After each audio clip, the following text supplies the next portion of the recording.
أشرقت نفسي بنور من فؤادي حينما رددت يا رب العباد.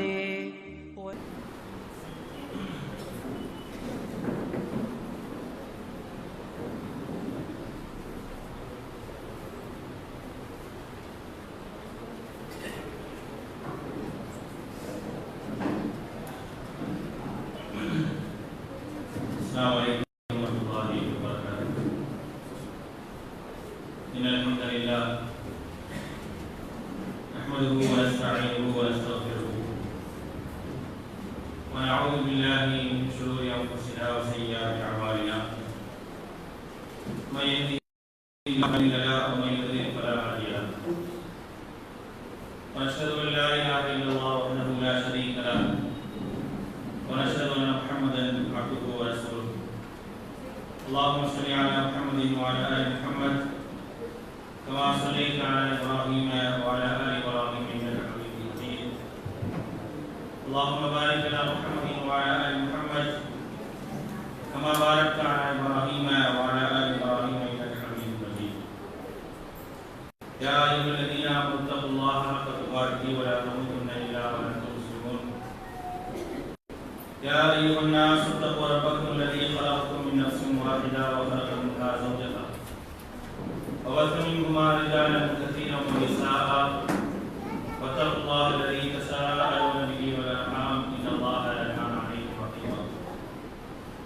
يا أيها الذين آمنوا اتقوا الله وقولوا قولا سديدا يصلح لكم أعمالكم ويغفر لكم ذنوبكم ومن يطع الله ورسوله فقد فاز فوزا عظيما. أما بعد فإن أصدق الحديث كتاب الله وخير الهدي هدي محمد صلى الله عليه وسلم وشر الأمور محدثاتها وكل محدثة بدعة وكل بدعة ضلالة وكل ضلالة في النار.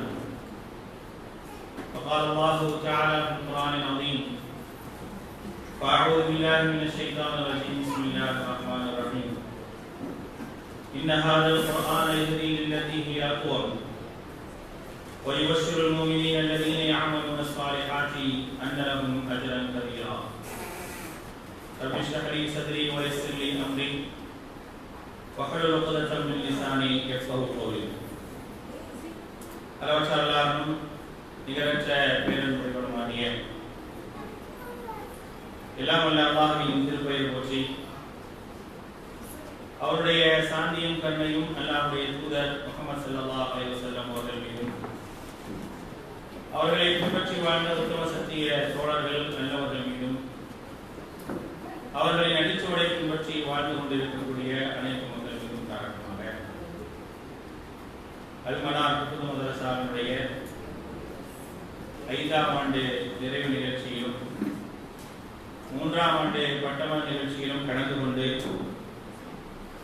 பட்டம் வழங்கி நல்லுபதேசம் செய்வதற்காக வந்திருக்கக்கூடிய எங்களது ஆசிரியர் மரியாதைக்குரிய ஷேக் கமாலுதீன் மதனி ஹஃபிதஹுல்லாஹ் அவர்களே, மேடையில் வீற்றிருக்கக்கூடிய ஜமாத்தினுடைய மாவட்ட மாநில பொறுப்பாளர்களே, இன்றைக்கு பட்டம் பெற இருக்கக்கூடிய ஹாஃபிதுகளே, பெற்றோர்களே, தாய்மார்களே, அழகான ஒரு நிகழ்விலே நாம் எல்லாம் இங்கே கலந்திருக்கிறோம். ஒரு சந்தோஷமான நிகழ்வு என்று இதை சொல்லலாம். வாழ்க்கையில மறக்க முடியாத தருணங்கள் என்று மனிதர்களுக்கு இருக்கும், எல்லாருக்குமே இருக்கும். இப்போ ஒருத்தரையும் நம்ம கூப்பிட்டு கேட்டோம் அப்படின்னா வாழ்க்கையில ரொம்ப சந்தோஷமான நாள் எது அப்படின்னு கேட்டா பல நாட்கள் இருந்தாலும் ஒரு நாளை குறிப்பிட்டு சொல்லுவாங்க, இந்த நாள் வந்து என்னால் என்ன செய்ய முடியாது, மறக்கவே முடியாது, அப்படிப்பட்ட ஒரு நாளாக தான் இருந்தது என்று ஒரு நாளை எல்லோரும் வைத்திருப்பார்கள். அது இந்த நாளாக இருக்கிறது. அதே போன்று இன்றைக்கு பட்டம் பெறக்கூடிய 9 மாணவர்களுக்கு இந்த நாளை விட வேறு ஒரு நாள் சந்தோஷமாக இருக்குமா என்று தெரியாது. ஆனால் இது அழகான ஒரு தருணம்.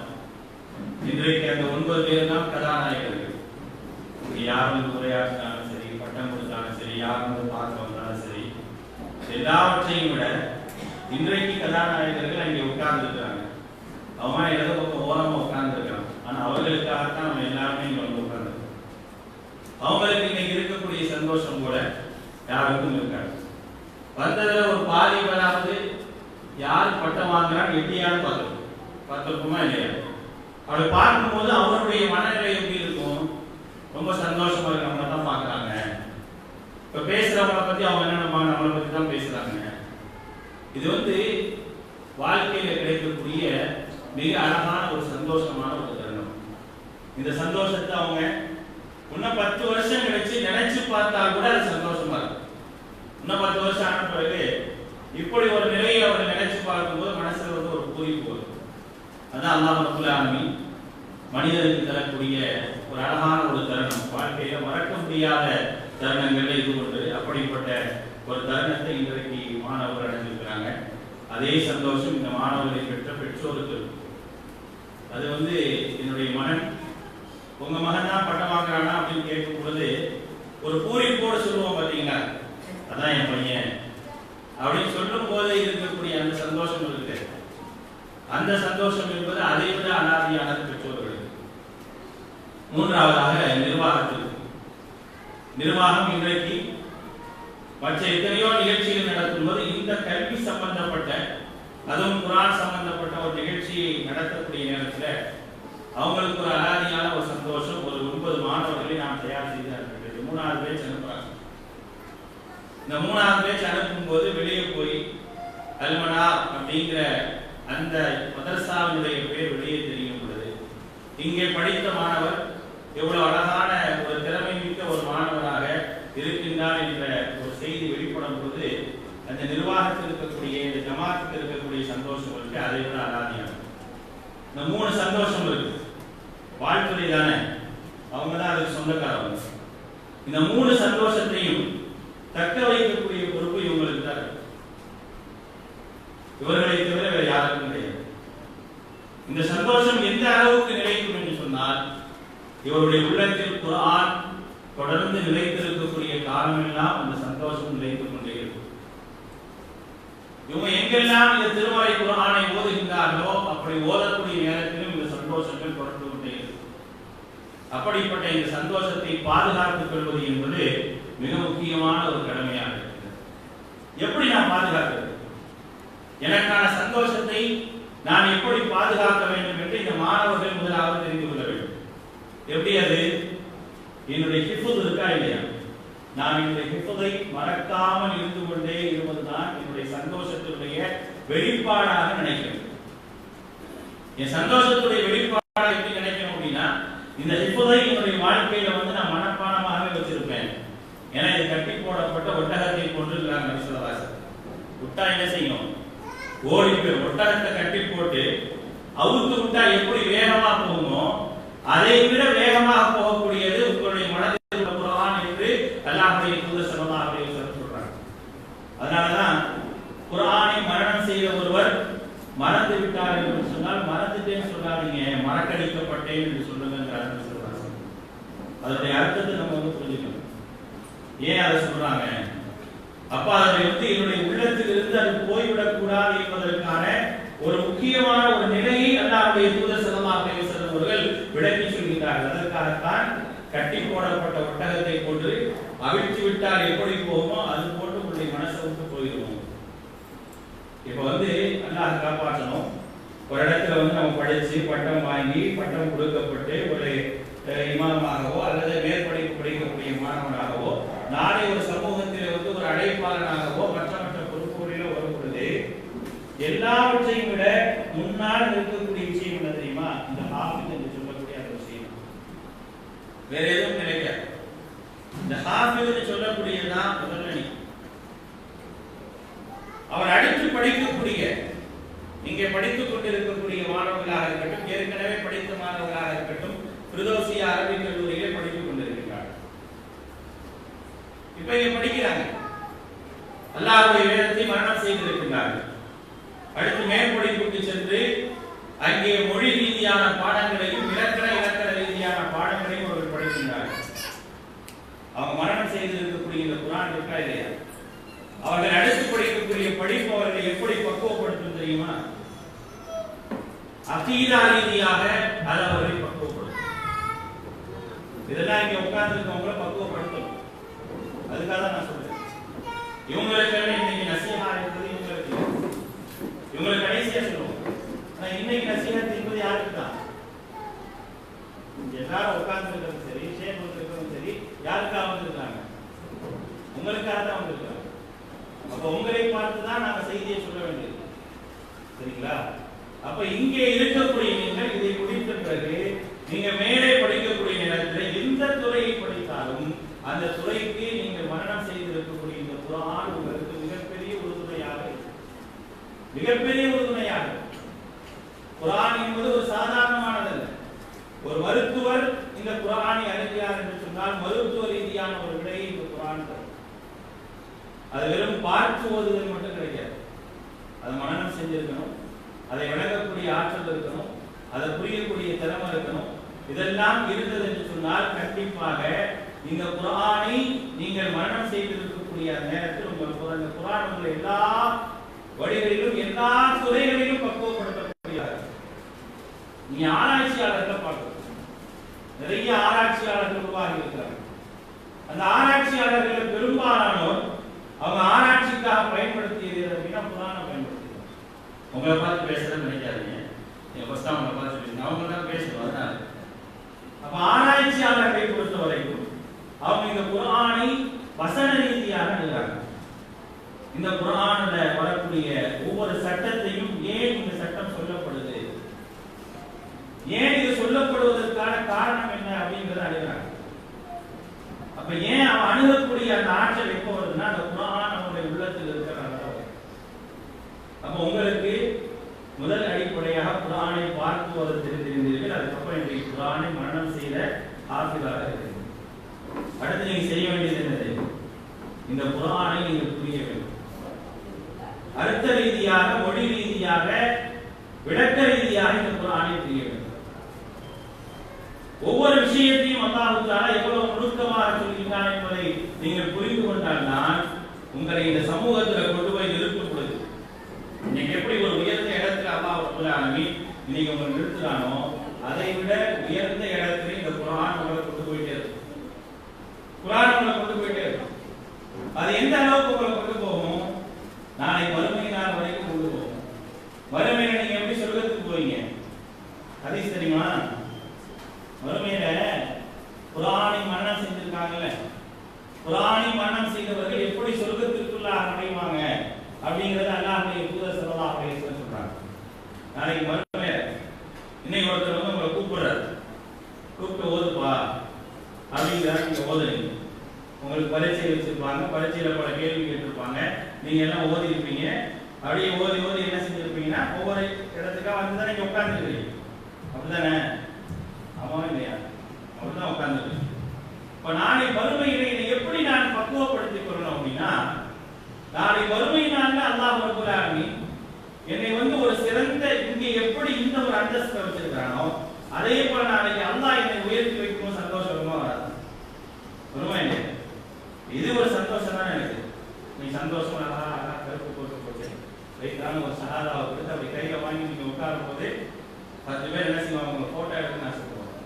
அப்போ உங்களுக்கு எப்படி இருக்கும்? எப்படி இருக்கும்? சந்தோஷமா இருக்கும், ஒரு பூரிப்பு இருக்கும். இந்த பூரிப்பை நீங்க எங்க வரைக்கும் கொண்டு போறதுக்கான ஒரு முயற்சி செய்யணும்னா, நாளைக்கு அல்லாஹ் தஆலா உங்களை பார்த்து இத்தர வர்த்ததி அப்படின்னு நல்லா சொல்லுவாங்க. ஓதிக்கிட்டே நீ சொர்க்கத்துடைய படித்தரத்தை ஏறுப்பா எப்படி சொல்லுவாங்க? ஓதிக்கிட்டே நீங்க ஏறுங்க. எப்படி ஒரு சிறப்பை அல்லாஹ் தஆலா இந்த குர்ஆனை மரணம் செய்தவருக்கு தரான் பாருங்க. அந்த வாய்ப்பை ஏற்படுத்தி கொடுத்திருக்கக்கூடிய பெற்றோர்களாகிய உங்களுக்கும் அந்த நன்மை இருக்கு. எப்படி அல்லாஹ் சொல்றானா, நீங்க ஓதிக்கிட்டு என்ன செய்யுங்க, ஏறுங்க அப்படின்னு. அவங்க என்ன செய்வாங்க?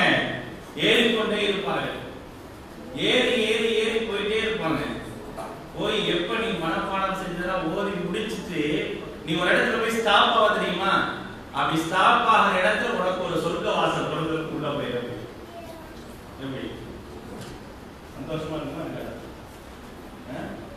புது வீடு அத்தா கட்டி அப்படி நீ வீட்டை விட்டு அந்த ஆசைலாம் கொடுத்துட்டு வீட்டுக்கு போகும்போது உனக்கு ஒரு ரூமை கட்டி உங்க அத்தா திறந்து போனே இதுதான் உனக்கு ரூம் அப்படின்னா எப்படி இருக்கும்? எப்படி இருக்கும்பா? சந்தோஷமா இருக்குங்க. இப்ப நானே நம்மை படைத்த இறைவன்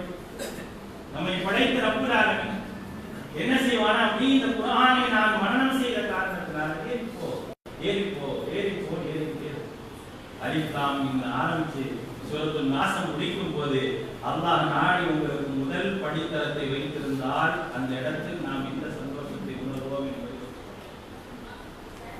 فلا تعلم نفس ما أخفي لهم من قرة أعين جزاء بما كانوا يعملون. ஒரு வாரம் வெள்ளிக்கிழமை ஓதுவாங்க செஞ்சார் ஓதுறாங்களா? எவ்வளவு அழகான ஒரு வசனம்.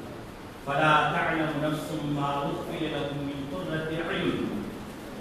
எந்த ஒரு ஆத்மாவிற்கும் தெரியாது, எந்த ஒரு ஆத்மாவிற்கும் தெரியாது நான் சொர்க்கத்திலே அவர்களுக்காக மறைத்து வைத்திருக்கக்கூடிய விஷயம். அதை பார்த்தா என்ன ஆகும் அப்படின்னா அப்படியே கண் குளிர்ச்சி ஏற்பட்டுவிடும். அப்படியே திறந்து வைக்கும் போது நான் சொர்க்கத்தை பத்தி நிறைய படிச்சிருக்கேங்க. படிச்ச விஷயத்தை கேட்கும் போதே எனக்கு சந்தோஷமா இருக்கேன் இல்லையா? ஆனா எனக்காக அல்லாஹ் மறைத்து வைத்திருக்கக்கூடிய அந்த விஷயத்தை நான் அப்படியே அல்லாஹ் திறந்து விடுவான். திறந்து விடும்போது அதை பார்க்கும்போது என்ன ஆகும்? அப்படி கண் குளிர்ச்சி இருக்கும். நீ பூர்வத்தில் அழிவுமே கடைசி அல்லாஹ் முடிக்கிறான். ஜஸாம் பிமா கானூ யஅமலூன். ஏன் அதை தரேன்? ஏன் தரேன்? நீங்க அந்த வேலையை செஞ்சனால தரேன். வேற யாருக்கும் கிடைக்குமா? இது வேற யாருக்கும் இல்லை. அந்த பணியை உனக்கான பொறுப்பை நீ சரியாக நிறைவேற்றியதன் காரணமாக உனக்கு நான் தருகின்றேன் என்று அல்லாஹ் சொல்றானே, அதை விட ஒரு சந்தோஷம் எனக்கு வேணுமா? அதை தான் நான் யோசிக்கிறேன். ஏன்னா அப்படிதான் பக்குவப்பட்டிருக்கேன். என்னை வளர்த்த ஆசிரியர்களாக இருக்கட்டும், என்னை வளர்த்த ஜமாத்தாக இருக்கட்டும், என்னை வளர்த்த பெற்றோராக இருக்கட்டும், என்னை எப்படி ஆத்மம் உருவாக்கும் நினைக்கிறாங்க அப்படின்னா என்ன நல்ல ஒரு பையனாக குர்ஆனை மனனம் செய்த அந்த குர்ஆனை அடிப்படையில் நடக்கக்கூடியவனாக வரமாட்டான ஏக்கத்தோடு உங்களுடைய பெற்றோர்கள் உட்கார்ந்துருக்காங்க, உங்களுடைய ஜமாத்தார்கள் உட்கார்ந்துருக்காங்க, உங்களுடைய ஆசிரியர்கள் உட்கார்ந்துருக்காங்க.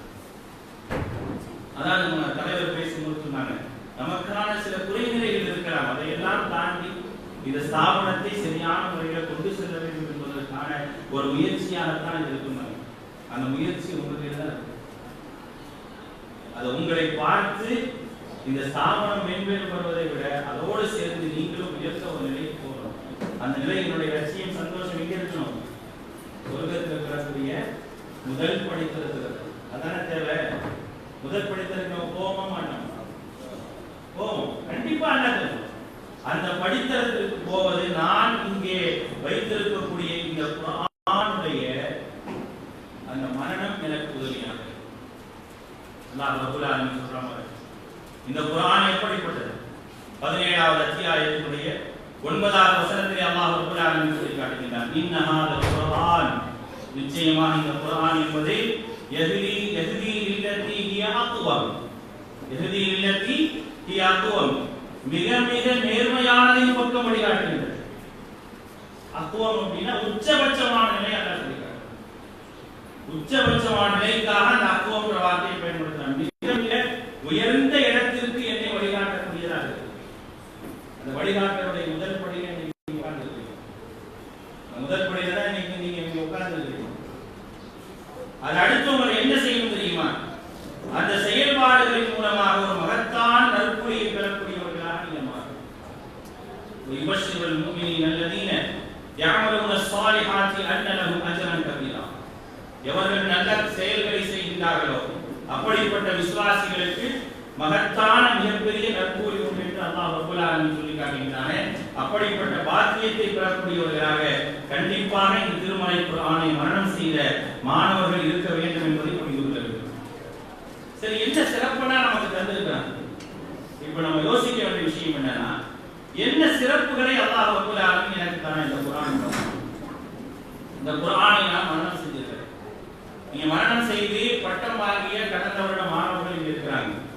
இந்த பட்டம் வாங்கக்கூடிய மாணவர்கள் இருக்கிறாங்க.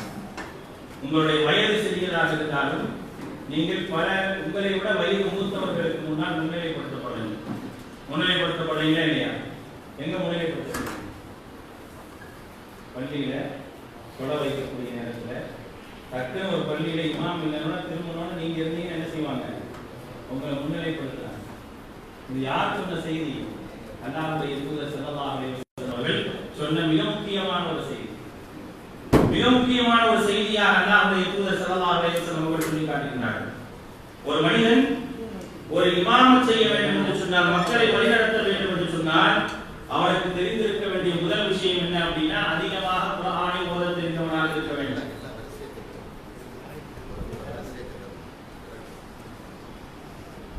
அதிகமாக குர்ஆன் ஓத தெரிந்தவராக இருக்கணும். நம்ம குர்ஆன் சுன்னால நம்ம படிச்சிருக்கக்கூடிய விஷயம் என்ன தெரியுமா? அதிகமா ஜமாத் நடத்த படிச்சு வச்சிருக்கோமா இல்லையா? என்ன ஜமாத்? செகண்ட் ஜமாத் நடத்த படிச்சு வச்சிருக்கோமா இல்லையா? அது செகண்ட் ஜமாத் நடத்துறது அல்ல விஷயம். ஆனா அந்த ஜமாத் நடத்துவதற்கான ஒரு தகுதியின் ஒரு விஷயத்தை இஸ்லாம் நிர்ணயித்து சொல்லுது. ஒரு இமாமாக இருப்பதற்கான தகுதி அப்படிங்கிற விஷயத்தை சொல்லுது. அந்த தகுதிக்கு என்ன தேவையில்லை, வயசை சொல்லல. தகுதிக்கு என்ன சொல்லல? வயசு சொல்லல, அனுபவத்தை சொல்லல. ஆனா அந்த தகுதிக்கு என்ன சொல்லுது அப்படின்னா குர்ஆனை அதிகம் மரணம் செய்திருக்க வேண்டும். குர்ஆனை அதிகம் மரணம் செஞ்சா மட்டுமே என்ன செய்ய முடியும்? இங்க பாருங்க, பின்னால என்ன நடக்கிறோமோ நடக்கட்டும், நீங்க இங்க பார்த்துட்டே இருக்கு, சரிங்களா? அந்த பாட்டு அவங்க செய்யற வேலையை செஞ்சுட்டே இருப்பாங்க. நான் அதான் கண்டிப்பாக தான் பேசிக்கிட்டே இருக்கேன், நம்மளும் இங்க கவனிச்சுட்டே இருக்கோம், சரிங்களா? அப்ப என்னன்னா, ஒரு மனிதன் ஒரு பள்ளியிலேயோ அல்லது ஒரு 3 பேருக்கோ இமாமாக இருக்க வேண்டும் என்று சொன்னால் அதற்கான முதல் தகுதியாக நிர்ணயிப்பது என்ன அப்படின்னா குர்ஆனை தான். ஒரு சமூகத்திற்கு தலைமைத்துவமாக இருக்க வேண்டும் என்று சொன்னால் அதற்கான முதல் நிர்ணயமாக வைப்பது குர்ஆனை தான். சரி, ஒரு போர் நடக்குது, போர்ல பலரும் ஷஹீதாக்கப்படுறாங்க. ஷஹீதாக்கப்பட்ட நிலையில ஒரே கபூர்ல ஒரு 4-5 பேரை ஒண்ணு அடக்கம் செய்யணும். அப்படி அடக்கம் செய்ய வேண்டும் என்று சொன்னால் முதல்ல யாரை வைக்கிறது? அதிலும் குர்ஆன் தான் பார்க்கப்படுகிறது. அதிலும் பார்க்கப்படுவது என்னது? குர்ஆன் தான். சாதாரணமா நம்ம நினைச்சிட முடியாது. குர்ஆன் தானே அப்படின்னு சொல்லி கடந்து போகக்கூடியவர்களாகத்தான் இன்றைக்கு நம்ம இருக்கிறோம். குர்ஆனை ஓதுறதுக்கோ குர்ஆனை ஓதி விளங்குவதற்கான முயற்சிகள் என்பது நம்முடைய பெரும்பாலான மக்களிடத்தில் கிடையாது. ஆனால் இந்த குர்ஆனுக்கு அல்லாஹ் தரக்கூடிய மிக முக்கியமான ஒரு இடத்தை நீங்கள் கவனிக்க வேண்டும். அந்த இடத்துல மிக முக்கியமான ஒரு இடம் என்ன? மக்களுக்கு இமாமத் செய்யக்கூடிய ஒரு பணி இருக்குதா இல்லையா? அந்த பணியை செய்ய வேண்டும் என்று சொன்னால் அதுல யார் இருக்க வேண்டும் என்று சொன்னால் குர்ஆனை அதிகமாக தெரிந்தவர் தான் இமாமத் செய்ய முடியும். அவருக்கு எத்தனை வயசு இருந்தாலும் சரி. 7 வயசுல ஒரு நபித்தோழர் இமாமாக இருந்தார். 7 வயசுல ஒரு நபித்தோழர் இமாமாக இருந்தார். தன்னுடைய சமூகத்திற்கு இமாமாக இருந்தார். அவங்க வாப்பா முதல் கொண்டு அவங்களை விட வயசானவங்க எல்லாரும், அவருக்கு வயசு 7 தான். அவருக்கு வயசு எத்தனை? 7 வயசு. அவர் தான் என்ன செய்யறாருன்னா இமாமா இருந்தார். இமாமாக இருந்து மக்களுக்கு என்ன செஞ்சாரு? சொல்ல வச்சார். அவர் அந்த விஷயத்தை அவரே என்ன செய்யறாரு சொல்லி காட்டுகிறார். அந்த நிலை எப்படி இருந்தது, அல்லாஹ் ரப்பல் ஆலமீன் அதற்கு தந்த சிறப்பு என்ன அப்படிங்கறத பத்தி மிக அழகாக சொல்றாங்க. அவர் யார் அப்படின்னா அம்ர் இப்னு சலமா என்று சொல்லக்கூடிய நபித்தோழர். அந்த நபித்தோழருடைய பேர் என்ன? அம்ர் இப்னு சலமா. அவர் முதலாக இமாமத் பண்ணும்போது அவருடைய வயசு 7. அவங்க இஸ்லாத்துக்கு வர்றதுக்கு முன்னாடி அவங்க இருந்த அந்த பகுதி இருக்கா இல்லையா, அந்த பகுதி ஒரு நதியோர பகுதி. ஒரு நதியோர பகுதி. சஹாபாக்கள் என்ன செய்வாங்கன்னா அல்லாஹ்வுடைய தூதரிடமிருந்து குர்ஆனை கற்றுக்கொண்டு அல்லது குர்ஆனை மனனம் செய்த காரிகளிடமிருந்து குர்ஆனை கற்றுக்கொண்டு நேரா என்ன செய்வாங்கன்னா அந்த நதியோரத்துல உட்கார்ந்து குர்ஆன் மனனம் செய்வாங்க. சத்தம் போட்டு ஓதி மனப்பாடம் செய்வாங்க. சத்தம் போட்டு ஓதி மனப்பாடம் செய்வாங்க. இப்ப அம்ர் இப்னு சலமா என்ன செய்வார் அப்படின்னா அவங்க ஓதுறதை கேட்டு கேட்டு கேட்டு கேட்டு நிறைய மனப்பாடம் பண்ணார். நிறைய மனப்பாடம் பண்ணார். இவங்க கூட்டமே போய் அல்லாஹ்வுடைய தூதரை சந்திச்சு இஸ்லாத்துக்கு வந்துடுறாங்க. இஸ்லாத்துக்கு வந்த உடனே அப்ப ரசூல் ஸல்லல்லாஹு அலைஹி வஸல்லம் சொல்லி கொடுத்தாங்க, உங்களை யார் அதிகமாக குர்ஆன் ஓத தெரிஞ்சவங்களோ அவங்க என்ன செய்யுங்க, இமாமாக நியமிங்க அப்படின்னு சொல்லி நபி ஸல்லல்லாஹு அலைஹி வஸல்லம் சொல்லிடுறாங்க. சொன்ன உடனே யாருக்கு அதிகமாக குர்ஆன் ஓத தெரியும் அப்படின்ன உடனே அம்ர் இப்னு சலமாவுக்கு மட்டும்தான் குர்ஆன் ஓத தெரியும். ஏன்னா அவர் தான் நிறைய மனப்பாடம் பண்ணியிருக்காரு. அப்ப அவருக்கு வயசு எத்தனை அப்படின்னா அவரே சொல்றாரு, ஆனா இப்னு சபஅ சினீன், எனக்கு 7 வயசு இருக்கும். எனக்கு 7 வயசு இருக்கும். நான் தான் அவர்களுக்கு இமாமத் செய்ய நின்னேன். அது சுவாரஸ்யமான உணர்வு விஷயத்தையும் சொல்லுவார். அவங்கள்ட்ட ட்ரெஸ் எல்லாம் நிறைய கிடையாது. அவர் என்ன செய்யறாரு, தொட வைக்கிறார். ஒரு சந்தோஷமான ஒரு தருணத்தை அவர் நினைவு கூறாரு. நான் அந்த மாணவர்களுக்கு அதான் சொன்னேன், இதுதான் இன்றைக்கு சந்தோஷமான தருணம். அதை அவர் அதே மாதிரியான ஒரு நிகழ்வு நீங்க பாருங்க. தொட வைக்கிறார். ருக்கு போன பின்னால என்ன தெரியுது, ட்ரெஸ் கம்மியா, ட்ரெஸ் இல்ல. அப்ப அவனுடைய வாழ்வாதாரம் அப்படிதான் ட்ரெஸ் இல்லை. தொழுது முடிச்ச பெண்கள் எல்லாம் ரொம்ப வெக்கப்பட்டு சொன்னாங்கன்னா, நம்ம இமாமுக்கு உருப்படியான ஒரு ட்ரெஸ் இல்லைப்பா, அப்ப நாங்க எல்லாம் சேர்ந்து என்ன செய்யறோம், இமாமுக்கு ட்ரெஸ் வாங்கி தரோம் அப்படின்னு சொல்லி எல்லாருமே காசு போட்டு அம்ரு இப்னு சலமாக்கு ட்ரெஸ் வாங்கி கொடுக்குறாங்க.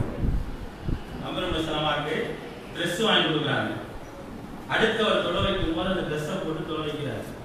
அப்ப சொல்றாரு, நான் அந்த ஆடையை உடுத்தி தொலை வைக்கும் பொழுது எனக்கு இருந்த சந்தோஷம் இருக்கு, அந்த சந்தோஷத்தை விவரிக்கவே முடியாது அப்படிங்கிறார் அம்ரு இப்னு சலமா. எப்படி பாருங்க, வாழ்வில் எது சந்தோஷம் என்பது ஒரு மனிதனுக்கு இருந்துகிட்டே இருக்கு. எது சந்தோஷம் என்பது இருந்துட்டே இருக்கு பாருங்க. அப்படிப்பட்ட ஒரு சந்தோஷத்தை எங்கே பெற்றிருக்கின்றார்கள் பாருங்கள், குர்ஆன் மூலமாக பெற்றிருக்கின்றார்கள்.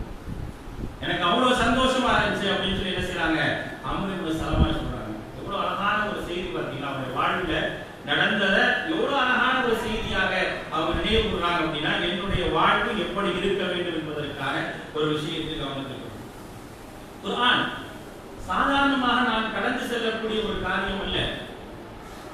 குர்ஆனை நான் சரியாக மரணம் செய்திருந்தேன் என்று சொன்னார், குர்ஆனை சரியாக கற்றிருந்தேன் என்று சொன்னால் நான் தான் இந்த உலகத்தில் சிறந்தவன். அல்லாஹ்வுடைய சொன்ன கைருக்கும் கைருக்கும் கைருக்கும் நிறைய விஷயத்தை சொல்றாங்க. அந்த கைருக்கும்ல இன்றைக்கு இருக்கக்கூடிய மாணவர்கள் அடங்குவாங்க. கைருக்கும் மன் தஅல்லமல் குர்ஆன வ அல்லமஹு, யார் குர்ஆனை தானும் கற்று பிறருக்கும் கற்றுக் கொடுக்கின்றாரோ அவர்தான் உங்களில் சிறந்தவர் என்று சொன்னாங்க. அப்படிப்பட்ட சிறப்பான ஒரு அந்தஸ்தை பெறக்கூடியவர்கள் இவர்கள். அந்த கைருமுக்கு உங்கள் அழகான ஒரு செய்தியை பாருங்க. உபய் இப்னு கஅப் ரலியல்லாஹு அன்ஹு குர்ஆனை அதிகமாக மரணம் செய்தவர்கள் கற்றவர்கள் ஒருவர் யாருன்னா உபய் இப்னு கஅப் ஒருவர். அல்லாஹ்வுடைய தூதர் சொன்னாங்க, நீங்கள் குர்ஆனை கற்றுக்கொள்ள வேண்டும் என்று சொன்னால் உபய் முஆத் போன்ற சஹாபாக்கள் மூலமாக நீங்கள் குர்ஆனை கற்றுக்கொள்ளுங்கள் என்று அல்லாஹ்வுடைய தூதர் ஸல்லல்லாஹு அலைஹி வஸல்லம் சொல்லியிருக்காங்க. இதெல்லாம் இருக்கட்டும். ஒரு உபய் இப்னு கஅப் ரலியல்லாஹு அன்ஹு அல்லாஹ்வுடைய தூதர் கூப்பிடுறாங்க, உபய் இங்க வாங்க, நீங்க குர்ஆன் ஓதுங்க நான் கேட்கணும்ங்கறாங்க. நீங்க குர்ஆன் ஓதுங்க நான் கேட்கணும் அப்படிங்கறாங்க. அல்லாஹ்வுடைய தூதரே நான் ஓதவா அப்படின்னு கேட்கறாங்க. ஆமா நீங்க தான் ஓதணும், நீங்க ஓத சொல்லி என்னை கேட்க சொல்லி அல்லாஹ் சொல்லியிருக்காங்க. எப்படி நீங்க ஓதணும் நான் கேட்கணும் அப்படின்னு யார் சொல்லியிருக்கானா, அல்லாஹ் சொல்லியிருக்கான் அப்படின்னு சொல்லி சொல்றாங்க. அப்போ உபய் இப்னு கஅபுக்கு ஒரு சந்தேகம், அல்லாஹ்வுடைய தூதரே யாராவது ஒரு நபித்தோழரை ஓத வேண்டும் என்று ஓத சொல்லி கேளுங்கன்னு சொன்னானா என்னுடைய பெயரை அல்லாஹ் சொன்னானா அப்படின்னு சொல்லி கேட்கிறாங்க. கேட்கிற நேரத்தில் அல்லாஹ்வுடைய தூதர் சொன்னாங்க, உபையே உங்களுடைய பெயரை அல்லாஹ் உச்சரித்தான் அப்படிங்கிறாங்க. எப்படி யாரு கிடைக்கும், படைத்த ரப்புல் ஆலமீன் ஒரு நபித்தோழருடைய பெயரை சொல்லுகிறான் என்று சொன்னால் சாதாரண விஷயமா? அவர் அப்படியே வெள்ளவெளுத்து போய் அழுதுகிறார். அவரை தாங்க முடியல, சந்தோஷம். என் பெயரை என்னுடைய இறைவன் உச்சரிக்கின்றான் என்று சொன்னால் இதை விட ஒரு சந்தோஷம் இருக்க முடியும், இதை விட ஒரு பாக்கியம் இருக்க முடியுமாங்க? அப்ப நபி ஸல்லல்லாஹு அலைஹி வஸல்லம் சொல்றாங்க, நீங்க அல்லாஹ்வை நினைங்க, அல்லாஹ் உங்களை நினைக்கிறான் அப்படின்னு. இந்த குர்ஆன் இங்க கொண்டு போய் விடுத்து பாருங்க. அல்லாஹ்வுடைய தூதரிடத்தில் பெயரை சொல்லி உபையை ஓத சொல்லி நீங்க கேளுங்கறனோ உபை ரலியல்லாஹு அன்ஹு ஓதுறாங்களே, அதை விட ஒரு பாக்கியம் யாரிடத்தில் ஓதுகின்றார்கள்? அல்லாஹ்வுடைய கட்டளை ஏற்று எந்த குர்ஆன் அல்லாஹ்வுடைய தூதருடைய உள்ளத்திற்கு இறங்கி இருக்கின்றதோ அந்த அல்லாஹ்வுடைய தூதருக்கு ஓதி காட்டக்கூடிய ஒரு சிறப்பு உபை இப்னு கஅப் கிடைச்சிருக்கு அப்படின்னா அதை விட ஒரு பாக்கியம் இல்லாம இருக்க முடியுமா? அதனாலதான் அல்லாஹ்வுடைய தூதர் சொன்னாங்க, இந்த குர்ஆன் இருக்கின்றதே ஒரு சமூகத்தாரை உயர்ந்த நிலையில் கொண்டு செல்லும். இந்த குர்ஆன் ஒரு சாராரை உயர்ந்த நிலைக்கு கொண்டு செல்லும், ஒரு சாராரை தாழ்ந்த நிலைக்கு கொண்டு செல்லும். அது நம்ம கையில தான் இருக்கு. நான் உயர்ந்த அந்தஸ்தை அடைவதா அல்லது தாழ்ந்த நிலையை அடைவதா என்பது யாருடைய கையில இருக்கு அப்படின்னா என்னுடைய கையில தான் இருக்கு. இன்னல்லாஹ யர்ஃபஉ பிஹாதல் கிதாபி அக்வாமன், அல்லாஹ் ரப்பல் ஆலமீன் இந்த கிதாபை கொண்டு ஒரு சாராரை உயர்த்துகிறான். அந்த உயர்த்தத்துடைய வெளிப்பாடை நாம் அங்கே சஹாபாக்கள் இடத்துல பார்க்கிறோம், சஹாபாக்கள் இடத்துல பார்க்கிறோம். அதுக்கடுத்து நீங்க பார்த்தீங்க அப்படின்னா அப்துல்லாஹ் இப்னு மஸ்ஊத் ரலியல்லாஹு அன்ஹு அவர்கள் கூப்பிடுறாங்க, அல்லாஹ்வுடைய தூதர் இப்னு மஸ்ஊதே குர்ஆன் ஓதுங்க நான் கேட்கிறேன். அல்லாஹ்வுடைய தூதரே நானா நீங்க உங்களுக்கே குர்ஆன் இறங்கி இருக்குது, ஓதுங்க, ஓதி கேட்பதை நான் விரும்புகின்றேன் என்று அல்லாஹ்வுடைய தூதர் சொன்னாங்க. அப்துல்லாஹ் இப்னு மஸ்ஊத் ரலியல்லாஹு அன்ஹு உங்க வீட்டுல என்னைக்காவது உங்க அத்தா அம்மா நோனே வா உட்காந்து ஒரு 10 நிமிஷம் போகுது அப்படின்னா தயவு செய்து புறக்கணிச்சாரு. ஏன்னா அவர்கள் தான் இங்க உட்கார வச்சிருக்கிறார். அல்லாஹ் தஆலா அவர்கள் மூலமாக தான் இங்க உட்கார வைக்கக்கூடிய வேலையை பார்த்துருக்காங்க. அவங்க உங்களை நீங்கள் அவர்களுக்கு செய்யக்கூடிய மிகப்பெரிய ஒரு பிரதி உபகாரம் எதை செய்தாலும் வீடாக அவர்களுக்கு நீங்கள் செய்யக்கூடிய பிரார்த்தனை இருக்கா இல்லையா? அவங்க உலகத்தில் இருக்கும் போது சரி, மௌத்தா போன போது சரி, அவர்களுக்காக நீங்கள் செய்யக்கூடிய பிரார்த்தனை இருக்க ரொம்ப அலாதியா இருக்கு. அதனால எந்த ஒரு சூழ்நிலையிலும் உங்களுடைய பெற்றோர்கள் உங்களை கூப்பிட்டு மௌனமா ஓதுனா போங்கம்மா போங்கத்தான் அவங்களுக்கு ஒரு வேலையில தயவு செய்து நீங்க போயிடாது. அவர் இந்த மாணவர்களாக இருந்தாலும் சரி, எனக்கு முன்னால் கடந்த வருடம் பட்டம் வாங்கி விட்டான மாணவர்களாக இருந்தாலும் சரி, அது அல்லாமல் வேறு குர்ஆனை ஓதத் தெரிந்தவர்கள் யாராக இருந்தாலும் யாராவது ஓத கேட்டால் வேண்டும் வேண்டாம் என்று புறக்கணிக்கிறார்கள். குர்ஆனை ஓதும் போது மாணவர்கள் இறங்கி வந்தார்கள் என்ற ஏராளமான செய்திகள் அடுக்கிக் கொண்டே போகலாம். நேரம் என்பது மிகவும் சுருங்க இருப்பதன் காரணமாக இவர்களுக்கு தேவையான இவர்கள் எந்த நிலையில் முன்னேறுவதற்காக ஒரு செய்தியாக இருக்க முடியுமோ அப்படிப்பட்ட விஷயத்தை மட்டுமே இங்கே நான் சொல்ல வேண்டும் என்ற அடிப்படையில் சொல்லிக்கிறேன். குர்ஆனை மரணம் செய்து ஓதக்கூடியவருடைய சிறப்பு என்ன? எவ்வளவு அழகான ஒரு சிறப்பை அல்லாஹ்வுடைய தூதர் சொல்லி காட்டுகிறார்கள். அல்லது யக்ரவுல் குர்ஆன வஹுவ மாஹிரும் பிஹி, எவர் குர்ஆனை ஓதுகின்றாரோ அது நல்ல மனப்பாடமாக இருந்து சரளமாக குர்ஆனை ஓதுகின்றார் என்று சொன்னால் அவர் யாரோட இருப்பார் தெரியுமா? அவர் யாரை போன்று இருப்பார் தெரியுமா? மஅஸ் ஸஃபரத்தில் கிராமின் பரரா என்று அல்லாஹ்வுடைய தூதர் ஸல்லல்லாஹு அலைஹி வஸல்லம் சொல்லி காட்டுகிறார். முஸ்லிம்ல பதிவு செய்யப்பட்டிருக்கக்கூடிய 4937 ஹதீஸ். ஆயிஷா ரலியல்லாஹு அன்ஹா சொல்றாங்க, யார் சிரமம் இல்லாமல் குர்ஆனை ஓதுகின்றார்களோ அவர்கள் கண்ணியம் நிறைந்த வானவர்களை போன்றாவார்கள். யாரு? வானவர்களை போன்றவர்கள், வானவர்களோடு இருப்பார்கள் என்று அல்லாஹ்வுடைய தூதர் சொல்றாங்க. எங்க அல்லாஹ் உயர்த்தி வைக்கிறாங்க. இதுதான் அல்லாஹ் மற்றும் அல்லாஹ்வுடைய தூதருடைய வாழ்த்து. குர்ஆனை மரணம் செய்தவர்களுக்கு அல்லாஹ் மற்றும் அல்லாஹ்வுடைய தூதருடைய வாழ்த்து. நசையில வரக்கூடிய ஒரு செய்தி இறுதியாக அல்லாஹ்வுடைய தூதர் ஸல்லல்லாஹு அலைஹி வஸல்லம் சொல்றாங்க, அல்லாஹ் எப்படிப்பட்டவன்? லம் யலித் வலம் யூலத் வலம் யகுல் லஹு குஃபுவன் அஹத். அவனுக்கு பெற்றோர் கிடையாது, பிள்ளைகள் கிடையாது, அவனுக்கு நிகரா யாருமே கிடையாது. ஆனா நாளை வறுமை நாள்ல ஒரு சாராரை அல்லாஹ் சொல்லுவானா என்னுடைய குடும்பத்தார் அப்படின்னா, நாளைக்கு வறுமையில ஒரு சாராரை என்னுடைய குடும்பத்தார் என்று சொல்லுவாங்க. வறுமையில் நடக்கக்கூடிய ஒரு நிகழ்ச்சி அனஸ் இப்னு மாலிக் ரலியல்லாஹு அன்ஹு அறிவிக்கக்கூடிய செய்தி இமாம் அஹ்மத் இப்னு மாஜா பதிவு செய்திருக்கிறாங்க. இமாம் அல்பானி இந்த ஹதீஸை ஸஹீஹ் என்ற தரத்திலே சொல்றாங்க. என்னன்னா, இன்ன லில்லாஹி அஹ்லீன மினன் நாஸ், மனிதர்கள்ல அல்லாஹ்வுக்கு குடும்பத்தார்கள் இருக்காங்க. அல்லாஹ்வுக்கு குடும்பத்தார்கள் இருக்காங்க. அப்படின்னா என்ன? என்ன குடும்பத்தார்கள்னா என்ன அப்படின்னா யார் அவர்கள் அப்படின்னு சொல்லும்போது அஹ்லுல் குர்ஆன், குர்ஆன் உடையவர்கள் அப்படின்னா அஹ்லுல் குர்ஆன். குர்ஆன் யார் இருக்கிறாங்களோ அவர்கள் தான் அஹ்லுல்லாஹ், அவர்கள் அல்லாஹ்வுடைய குடும்பம். அப்ப என்ன அந்த அளவுக்கு அல்லாஹ் ரப்பல் ஆலமீன் ஒரு உயர்ந்த நிலையில் வைக்கின்றார் இந்த குர்ஆனை ஓதிய மரணம் செய்தவர்களை. அப்ப இன்றைக்கு மரணம் செய்து உட்கார்ந்திருக்கின்றார். இதற்காக யார் யாரெல்லாம் உழைத்தார்களோ அவர்கள் ஓதக்கூடிய ஒவ்வொரு வசனத்திலும் ஒவ்வொரு இடத்திலும் அவர்களுக்கு கிடைக்கக்கூடிய நன்மையை போன்று இதற்கு முயற்சி செய்த அனைவருக்கும் கிடைக்கும். அல்லாஹ் அப்படிதான் சொல்லியிருக்கிறாங்க. யார் ஒரு நன்மைக்கு வழிகாட்டுகின்றாரோ அந்த நன்மையை செய்வோருக்கான கூலி என்னவோ அதே கூலி எந்த விதமான குறையும் இல்லாமல் கிடைக்கும். அது பெற்றோர்களுக்கு உண்டு, ஜமாத்துக்கு உண்டு, நிர்வாகிகளுக்கு உண்டு, இங்கே இருக்கக்கூடிய ஆசிரியர்களுக்கு உண்டு, எல்லோருக்கும் கிடைக்கும். அப்படி கிடைக்க வேண்டும் என்று சொன்னால் இங்கே அமர்ந்திருக்கக்கூடிய மாணவர்களாக நீங்கள், இந்த குர்ஆனை மரணம் செய்திருக்கக்கூடிய நீங்கள், நான் அல்லாஹ் எனக்கு இவ்வளவு பெரிய உயர்ந்த அந்தஸ்தை தந்திருக்கிறான், அந்த அந்தஸ்தை எல்லா காலமும் நான் பாதுகாத்துக் கொள்ள வேண்டும் என்ற எண்ணத்தோடும் உறுதியான உள்ளத்தோடும் இந்த குர்ஆனை நான் மனனமாக வைத்திருப்பது மட்டுமே என்னுடைய சந்தோஷம். எப்படி இமாம் ஹசன் பஸரி ரஹ்மத்துல்லாஹ் மார்க்க சட்டங்களை மக்களுக்கு தெளிவாக சொல்வது மட்டுமே என்னுடைய சந்தோஷம் என்று இமாம் ஹசன் பஸரி ரஹ்மத்துல்லாஹ் நினைச்சாங்க.